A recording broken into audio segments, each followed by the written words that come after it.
Programang ito ay rated SPG, striktong patnubay at gabay ng magulang ang kailangan.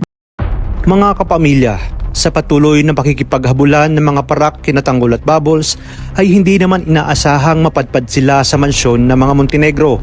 Wala na kasing pamimilian pa si Tanggol kundi iligaw ang mga umahabol sa kanila.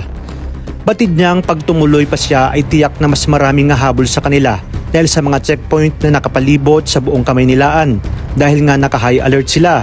At sa kanilang pagdating ay sakto rin na nakabukas ang gate dahil papalabas noon si David kasama si Olga dahil yun din nga ang oras kung saan babalik na si David sa Quiapo.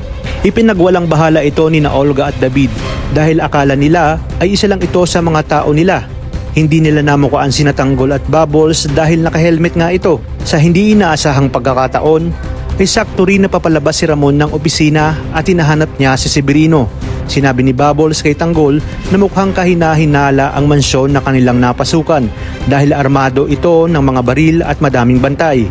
Kutob nga niya na may iligal na gawain ng pamilyang nagmamay-ari ng mansyon. At nang tinanggal na nga ni na Tanggol at Bubbles ang kanilang helmet ay laking gulat ng mga taong naroroon kung sino ang mga yon. Nang mga oras na yon ay nakatanaw din si Mokang sa bintana kung saan nga siya ikinulong ni Ramon. Makikita niya si Tanggol na kasama si Bubbles kaya't nagtaka siya. Dito ginawa niya ang lahat para humingi ng tulong at saklolo kay Tanggol. Ngunit kahit anong sigaw niya ay hindi siya naririnig ni Tanggol. Hanggang mula sa malayo ay biglang napatanaw si Tanggol. Nakita niya na mukhang si Mokang ang nasa bintana. Pagkatapos damputin ng mga tao ni Ramon, sina Tanggol at Bubbles ay sinabi ni Severino sa kanyang boss Ramon na may nakapasok na hindi nila kilala at mukhang tinatakasan ang mga parak. At sumigaw umanong Mokang ang lalaki kaya hinala ni Severino na kakilala umanong ni Mokang ang nasabing lalaki na siya ngang si Tanggol.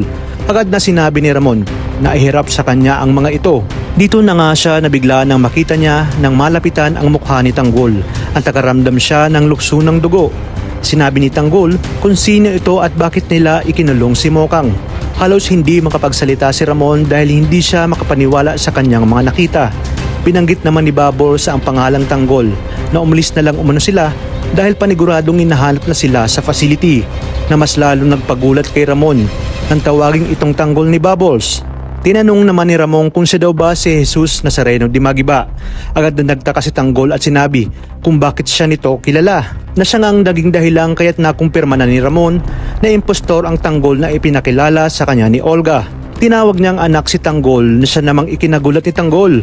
Ano kaya ang mga susunod na kahihinatnan nito?